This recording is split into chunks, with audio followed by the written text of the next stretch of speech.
एखाद्या शत्रू आपला आहे, वैरी आहे, दुश्मन आहे, त्याच्यावर जर विजय प्राप्त करायचा असेल तर त्याच्यासोबत भांडणं करून, शिव्या देऊन, मारामाऱ्या, भांडण तंटे, कुटाने करून अजिबात विजय प्राप्त करायचा नाही. त्याच्यासोबत कपटानच वैर करायचं. कपटानं शास्त्र सांगतं. एखादा शत्रू आहे ना, कपट करायचं. कपट महाभारतामध्ये भगवान कृष्णानं सुद्धा विठाला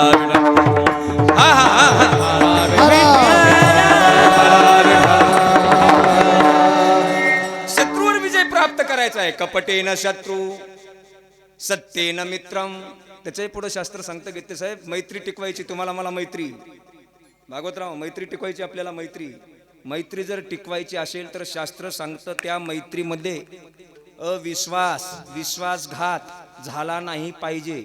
ज्या दिवशी 10-5 वर्षापासून तुमची मैत्री एकंदरीत चालत आलेली आहे आणि थोडाही विश्वासघात जर त्या मैत्रीत झाला ना, एका क्षणात, कितीही दिवसापासूनची तुमची मैत्री असू द्या, संपुष्टात आल्याशिवाय राहत नाही. विठाला विठाला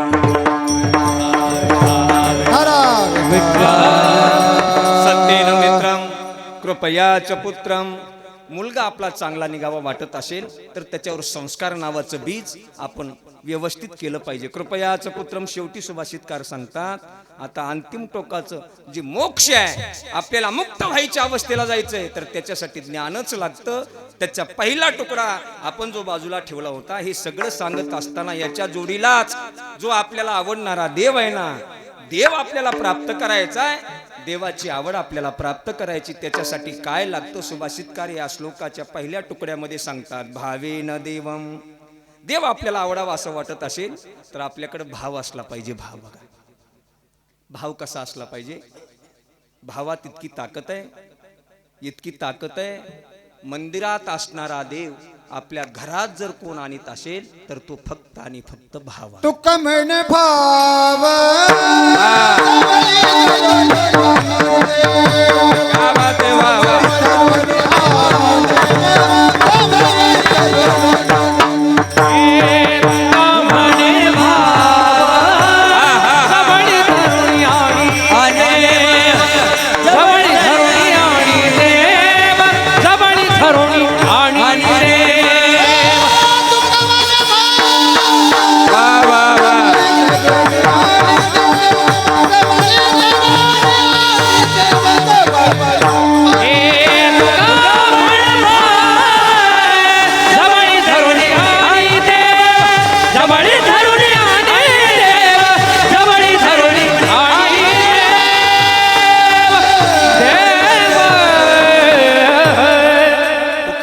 भाव जवळी धरोणी आणि देव.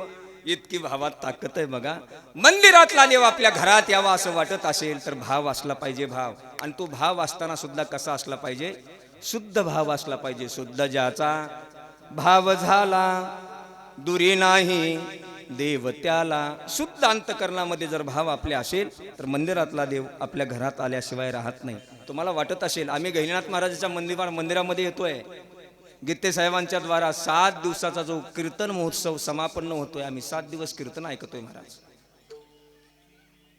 आम्ही अन्नदान करतोय, आम्ही कथा ऐकतोय.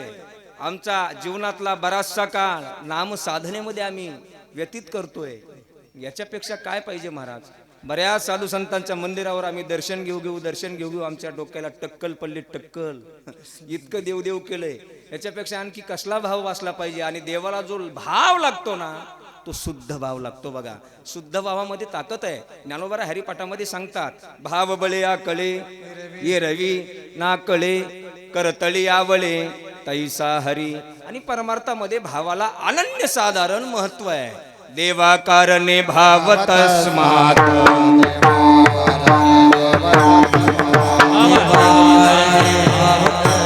वासुदेव वासुदेव माऊली माके गावकर. द्यावे न लगे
वासुदेव देवा कारणे भाव तस्मात द्यावे न लगे फार सेवित. देवाला काय लागतं? फक्त भाव लागतो. हा, तिथं काही पैसा कामाला येत नाही. तुमच्याजवळ किती तिजोरीमध्ये पैसा आहे, त्या पैशाला कोण कुत्र खातं दादा?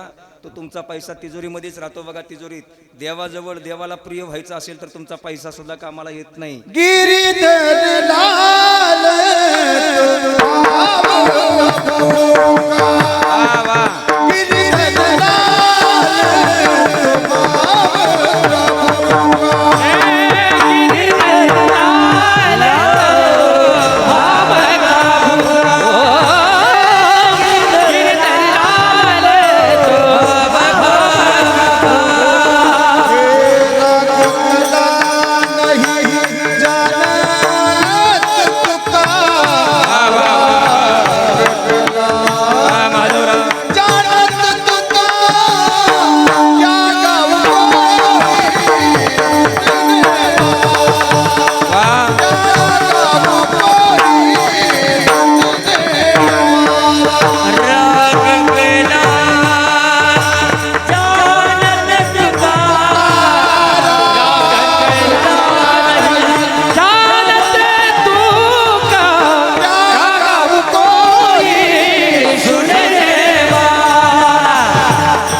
भाव लागतो. गिरीधरला आलं तो भाव का भुका लागत नाही. हा, देवाला फक्त भाव लागतो बघा. देवा कारणे भाव तस्मात द्यावे न लगे फारसे वित्त. झाले एक चित्त तरी बहुत एवढ्यासाठी नका करू वाता हातगा. काही नलगे एक भावची कारण वा वा. काही नलगे एक भावची कारण. चला टाळ टाळ वाजवा रे, टाळ वाजवा ना.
हाँ, हम भी किसी से कम नहीं.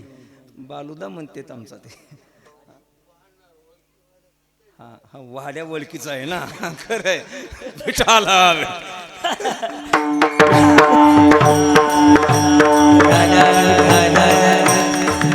गोड वाक्य आहे. वाढप्या वळकीचा झाल्यास काय जेवायला कुठे आणून देतो तो, काय अडचण. काही नलगे एक भावाचे कारण तुका म्हणे आण विठोबाची देवाला काही लागत नाही बुवा, देवाला फक्त भाव लागतो, भाव. आणि देव तुमच्याकडून कशाची अपेक्षा करत नाही. अंतरीची घेतो गोडी पाहे जोडी भावाची. देव भावा वा वा वा, चला चला चला.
वा माऊली.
देवभावाचा भुकेला देवाला काय लागतं? देवाला भाव लागतो. आणि तो जर भाव तुमच्या आमच्या अंतकरणामध्ये शुद्ध चित्ताने जर तो प्रदान झाला ना, मग तो भाव आपल्या अंतकरणामध्ये उत्पन्न झाल्यानंतर, भाव आपल्या अंतकरणामध्ये स्थित झाल्यानंतर मग आपण काय होतो बघा, मग निळोबाराय म्हणतात आपण भाविक होतो. आणि असा अंतकरणामध्ये स्थित झालेला भाव, ज्यांच्या अंतकरणामध्ये स्थित झालेला आहे ते भाविक माझ्या देवाला आवडतात. भाविकाची आवडी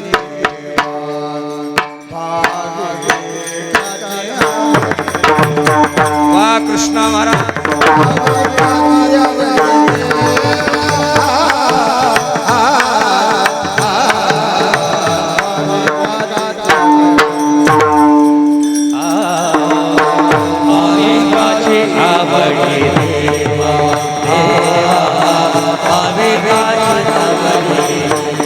भाविकाची आवडी देवा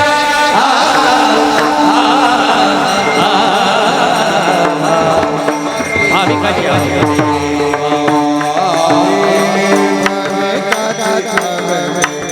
चला टाळ टाळ पुरव टाळ घोळा.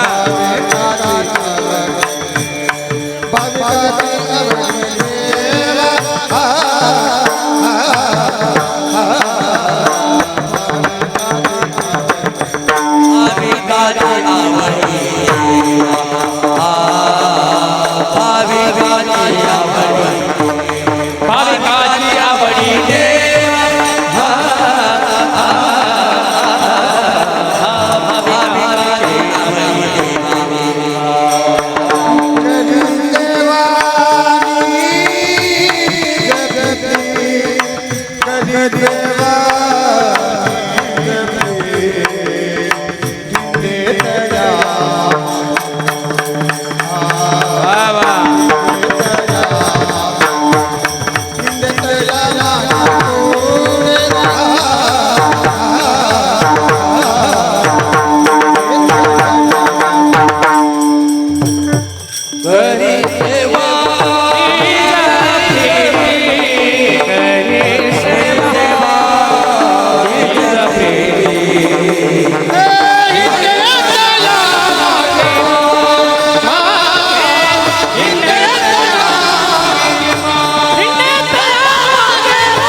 मनामध्ये शुद्ध भाव झाला ना, मग आपण भाविक होतो दादा. आणि मग ते भाविक देवाला आवडतात. नुसतं देवाला आवडतातच नाही, तर पहिल्या चरणाच्या उत्तरार्धामध्ये निळोबाऱ्यांनी सांगितलेलं आहे, अशा भाविकाची आपण देवाची सेवा करायची नाही. आपण देवाची सेवा करण्यासाठी मरमर करतो गड्या, पण देव जगाचा मालक करतुम अकर्तुम मान्यता करतुम तिन्ही शक्तिधीश भगवान परमात्मा त्या भाविकांची सेवा करतो.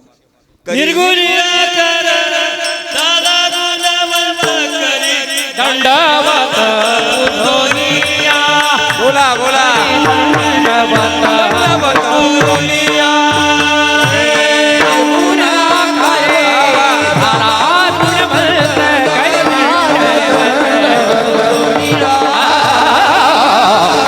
दंडवत उधोनिया उधोनिया. म्हणजे शिल्लक कुणी राहिलंच नाही पाहिजे या प्रमाणाचं. सगळेचे प्रमाण होणार आज कीर्तनात.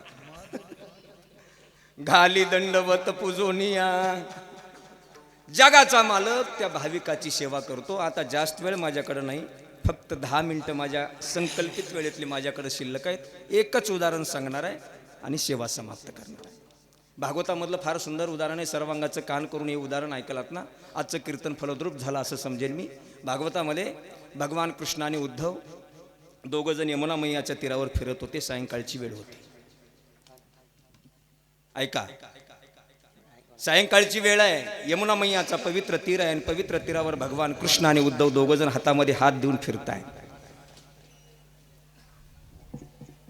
रम्य वातावरणामध्ये दोघांचा संवाद चालू आहे आणि त्या संवादामध्ये उद्धवानं देवाला विचारले, कृष्णा तुला जास्त कोण आवडतं रे? ते म्हटले, देव म्हटले, आता मला जास्त आवडतं म्हणजे उद्धवा तुझं नेमकं म्हणणं काय? उद्धवा उद्धवा नेमकं तुला म्हणायचंय काय उद्धवा? थोडं 5 मिनिटं थांबायचं की लगेच म्हणायचं, देवा कृष्णा तुला नेमकं जास्त कोण आवडते? कारण त्या उद्धवाच्या अंतकरणामध्ये इगो तयार झाला होता, अहंकार तयार झाला होता. त्या उद्धवाला वाटायचं कृष्णासोबत सुखामध्ये मीच आहे, ह्या कृष्णासोबत हा उद्धव सतत सोबत आहे. उद्धवाला वाटायचं कृष्णासोबत सुखात मी आहे, दुःखात मी आहे, जेवताना सुद्धा मी त्याच्या सावलीसारखा सोबत सतत वावरणारा, श्वासात श्वास घेत असताना सुद्धा हा उद्धव कृष्णाच्या सोबत आहे. मग आता या एवढा मी जीव त्या कृष्णाला लावतोय, त्या कृष्णाला उद्धवापेक्षा जगामध्ये कोण दुसरा आवडणार असणार आहे का? त्याच्या अंतकरणामध्ये असा भ्रम तयार झाला होता. आणि उद्धव असा थोडं थोडं थांबू देवाला म्हणायचा, खरं सांगला देवा तुला कोण आवडते? सांग देवा कोण आवडते? देवानं डायरेक्ट सांगितलं, उद्धवा तू जे परत त्या शब्दाचा पुनरुच्चार करून मला जे असा खोद आपल्याकडे मध्ये खोद मिटवणे म्हणतात बघा, ते असा खोदू जे प्रश्न विचारतोय ना, तुला काय म्हणायचंय हे मला माहीत आहे, पण तुला आता मी सांगतोच उद्धवा, फार वेळा झालं तू फार प्रश्न केलास, आता तुला मी सांगतो उद्धवा ऐक, मला जर जास्त कोण आवडत असेल ना उद्धवा, फक्त मला माझी द्रौपदी आवडते. उद्धवाचा चेहराच पडला बुवा. ऐकत आहे ना कीर्तन तुम्ही? उद्धवाचा चेहरा पडला, पांढरा चेहरा पडला, पांढरा. एखाद्या माणसानं करून येते धंदा करून आला आणि त्याचा जर कुटाणा उघडा पडला गीते साहेब, त्यानं कुटाणा करूच नाही, आणि केलेला कुटाणा जर उघडा पडला आणि ज्याच्या विषयात कुटाणा केलाय आणि तो जर माणूस असा भागवतराव त्याच्या चेहऱ्यापुढे आला, त्याचा चेहरा कसा पडतो? बोलणारा तुम्हाला कळतंय कीर्तन कसा पडतो? पांढरा, पिवळा कोण म्हणलं पिवळा? पांढरा पडतो रे दादा, पांढरा चेहरा पडतो. उद्धवाचा तसा चेहरा झर्र दिशी उतरला आणि पांढरा पडला. देव म्हटले, उद्धवा तुझा चेहरा पडला रे, चेहरा पडला. कारण चेहरा पडण्याच्या पाठीमागे कारण होतं. ऐका, लक्ष देऊन ऐका. उद्धव द्रौपदीवर जळायचा. काय करायचा? जळायचा. त्याला जळकी रोग म्हणतात. जळकी आपल्या देवकऱ्यात नाही, तो दुसरीकडला सांगतो मी. जळकी रोग, ते त्या जळकी रोगानंतर सगळ्या संप्रदायाचं सुद्धा वाटोळच केलं बुवा. विठाला विठाला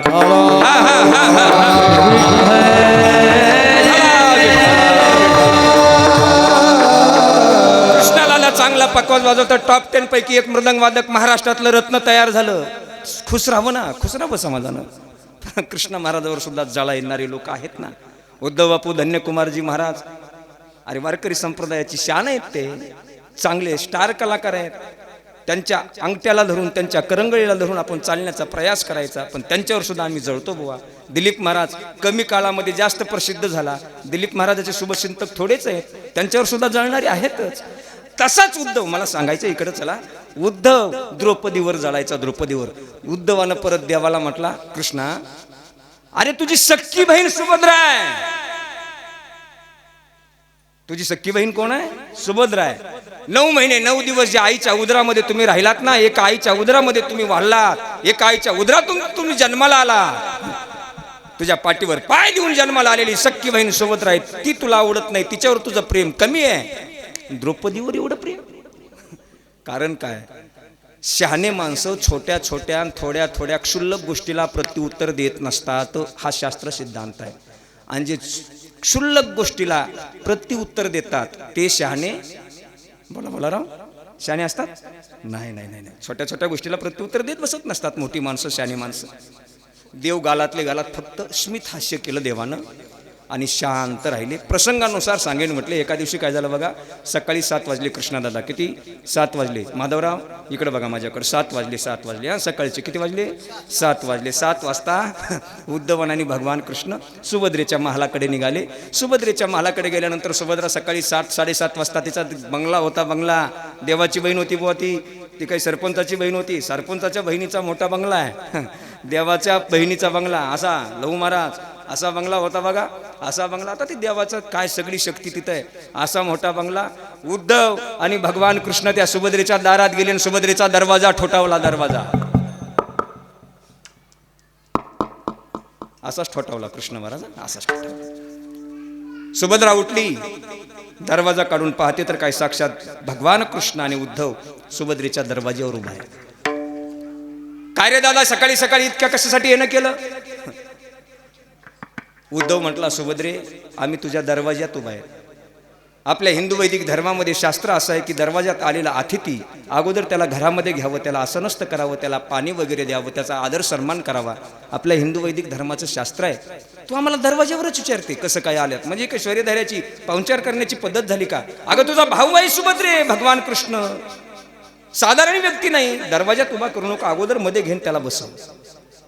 देव बसले, मध्ये बसायला आसन टाकलं आणि उद्धव मग सुभद्रेला म्हणतो, अगं सुभद्रे काय झालंय बघ, कालची एकादशी आहे, काल एकादशीच होती ना आणि आजची द्वादशी आहे. कालपासून माझ्या देवानं काही खाल्लं नाही ग सुभद्रे, तुझ्या घरामध्ये काही खायला आहे का? खायला.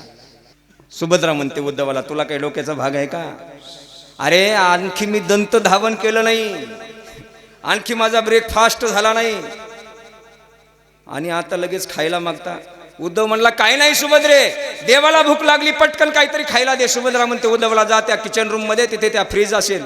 तसं तेव्हा नसेल, पण मी आता कीर्तना सांगतो, असेल फ्रीज. त्या फ्रीज मध्ये एक सफरचंद आहे, तो घे. उद्धव पळत पळत किचन रूम मध्ये गेला, फ्रीज उघडलं, एक सफरचंद काढला आणि सफरचंद हातावर देवाच्या दिला आणि एक चाकू सफरचंद कापण्यासाठी देवाच्या हातावर दिला बापू. आणि देव बघा माझा किती चतुर आहे, तो सफरचंद कापता कापता कापता कापता देवाला सफरचंद कापता आला नसता का बुवा, पण जाणीवपूर्वक देवानं तोच चाकू आपल्या करंगळीला हाणला आणि करंगळीतून माझ्या भगवंताच्या टप टप टप टप टप टप रक्त गळायला लागलं. तितक्यात उद्धव म्हणतो, अगं सुभद्रे, देवाचं बोट कापलंय आणि देवाच्या बोटातून रक्ताचे थेंब गळतात, काही चिंदी आहे का तुझ्याकडे? चिंदी. सुभद्रा ह्या रूम मध्ये जायला लागली, त्या रूम मध्ये जायला लागली, इकडं तिकडं बघायला लागली. आता सुभद्रा देवाची बहीण बुवा, तिच्याकडे काही साड्या कमी असतील का? अरे तुमची माझी बायको झाली शुभम, आपल्या बायकोच्या साड्या जर कपाटातल्या बघितल्या आपण, कपाटातल्या, चौबदार चौबदार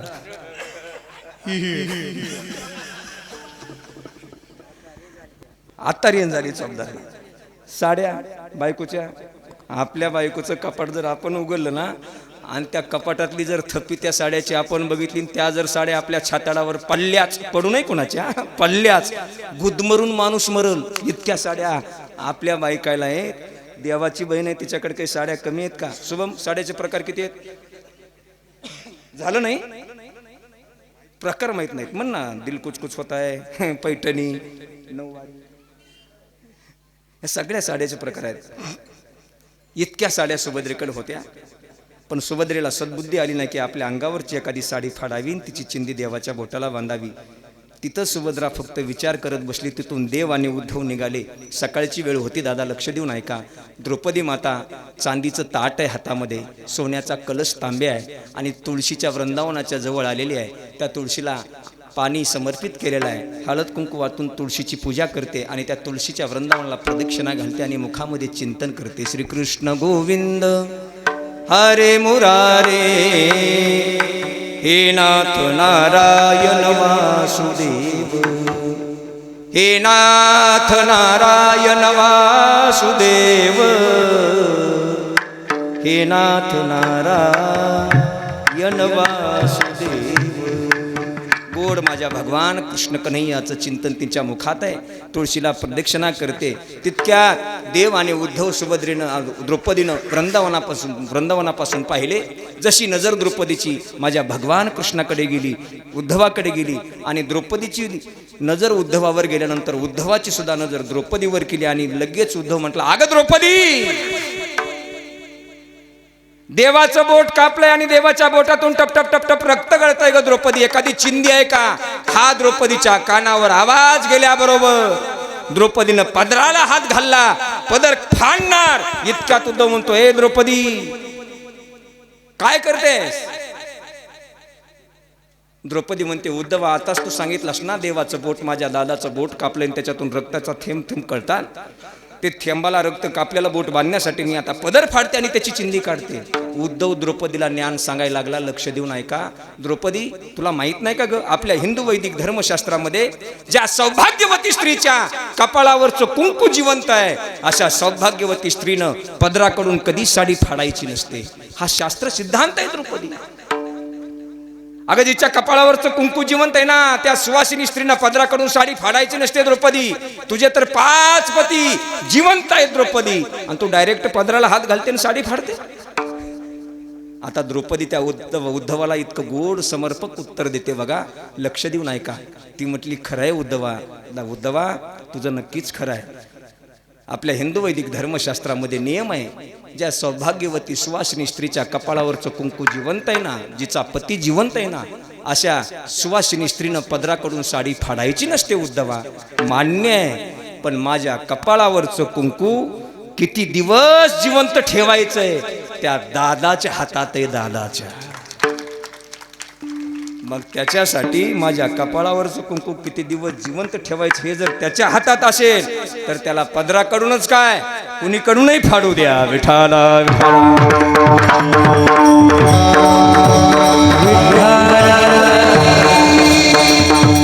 डायरेक्ट द्रौपदीनं पदर फाडला आणि एक धागा काढून देवाचं बोट बांधलं. कसं बोट बांधलं? चिंदी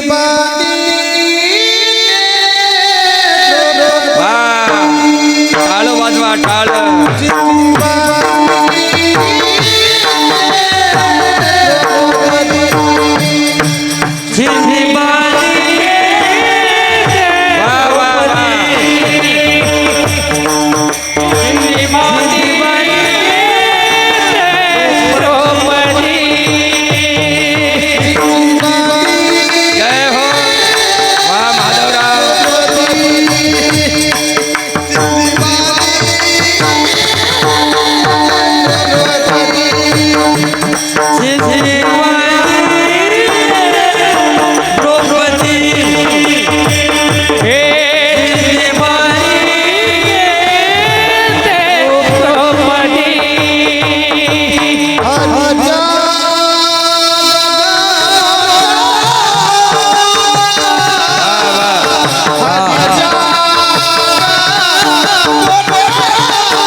हरीच्या बोटाला ग हरीच्या बोटाला चिंदी बांधी ते द्रौपदी भरजरी ग पितांबर दिला फाडून भरजरी ग पितांबर दिला फाडून द्रौपदीशी बंधू शोभे नारायण द्रौपदीनं फक्त कृष्णाला एक चिंदी दिली हा चिंदी कशाला दिली बोटाला बांधाय रामकृष्ण बोटाला बांधायला चिंदी दिली चिंदी आणि बोटाला बांधाय चिंदी दिली त्याचा परिणाम ज्यावेळेस दुःशासनानं भर सभेमध्ये द्रौपदीच्या वस्त्राला हात घातला ना त्यावेळेस माझ्या देवानं त्या चिंदीची आठवण म्हणून देव स्वतः वस्त्र झाला आणि मग द्रौपदीचं रक्षण केलं भाविकाची आवडी